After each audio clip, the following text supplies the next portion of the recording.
Na TNA dessa semana, na porção bíblica dessa semana,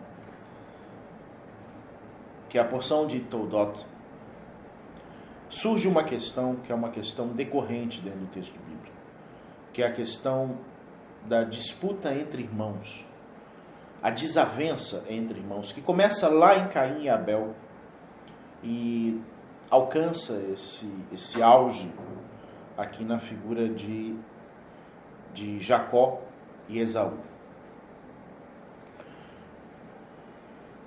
A primeira coisa que isso nos ensina é o fato de que, quando estamos desligados do melhor de nossas possibilidades, quando estamos desligados da luz espiritual, nós levantamos nossas armas contra o nosso irmão.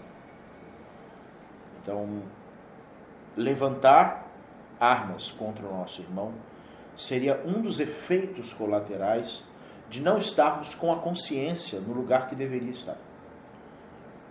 Esse é o primeiro ponto. Em especial, nessa porção que fala de Jacó e Esaú, esses dois personagens representam para a Cabala a simbologia de duas inclinações interiores, né, que disputam a nossa atenção dentro de nós. Aonde Jacó, que tem uma natureza observadora, uma natureza dedicada à estabilidade, por ser um homem das tendas, e consequentemente dedicado à preservação de valores, e Esaú, um homem do campo, um homem que está em uma constante busca por saciar suas vontades. E o homem que pensa pelo aspecto imediato. Não podemos pensar esses dois personagens como duas pessoas. Para a Cabala, esses dois personagens eles estão sendo usados dentro do poema bíblico para falar de dois aspectos da natureza humana, que estão permanentemente brigando dentro de nós. E como o texto bíblico diz, o maior servirá ao menor. Mas quem é o maior? Quem é o menor? Depende de qual dos dois você deixará crescer dentro de você. No ponto culminante da história, que é o ponto em que Jacó solicita a primogenitura, né, o direito à primogenitura de Esaú, o que está em questão é a natureza imediatista de Esaú. Esaú está sem vitalidade, ele está chegando, né, do campo. Tem um midrash, tem uma história na tradição oral que nos fala de onde Esaú está chegando.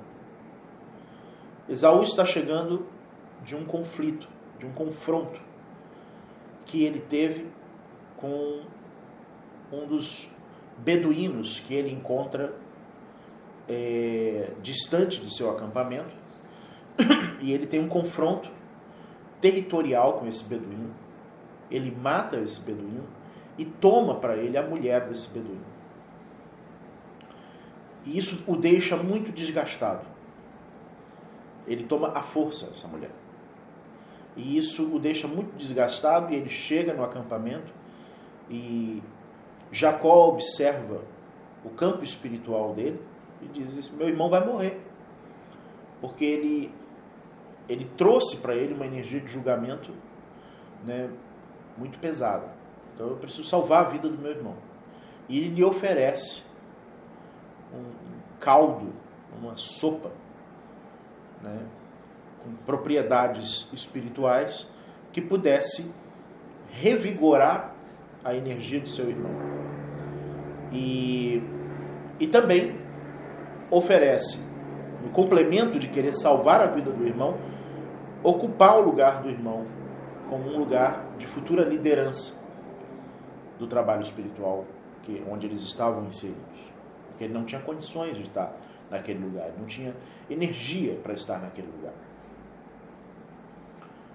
Então, a natureza, nessa história em específico, não podemos fechar Esaú como uma total personificação do mal, e tampouco Jacó como uma total personificação do bem, porque o texto bíblico não faz esse tipo de rotulação, mas nesse texto em especial, o que a Cabala está nos dizendo é que nós temos dentro de nós uma natureza Esaú dentro dessa história, que é uma natureza de fazer qualquer coisa para suprir uma necessidade imediata, né, de prazer. Podemos nos tornar violentos quando desejamos suprir uma necessidade imediata de prazer. Ou podemos nos tornar levianos, como Esaú foi leviano com a venda de sua primogenitura, desdenhando da mesma e depois voltando atrás em sua palavra. Então, há uma parte de nós leviana. Há uma parte de nós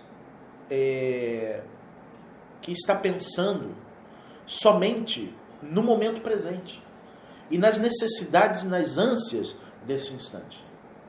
E há uma parte de nós que está preocupada com o passado no sentido da tradição, né, do que é correto a ser feito, e com o futuro no sentido da valorização da palavra. E nós temos que saber qual dessas partes se tornará maior do que a outra. Porque, segundo o texto bíblico, o maior, né, dominará o menor. Essa é a reflexão da porção bíblica de Toldot.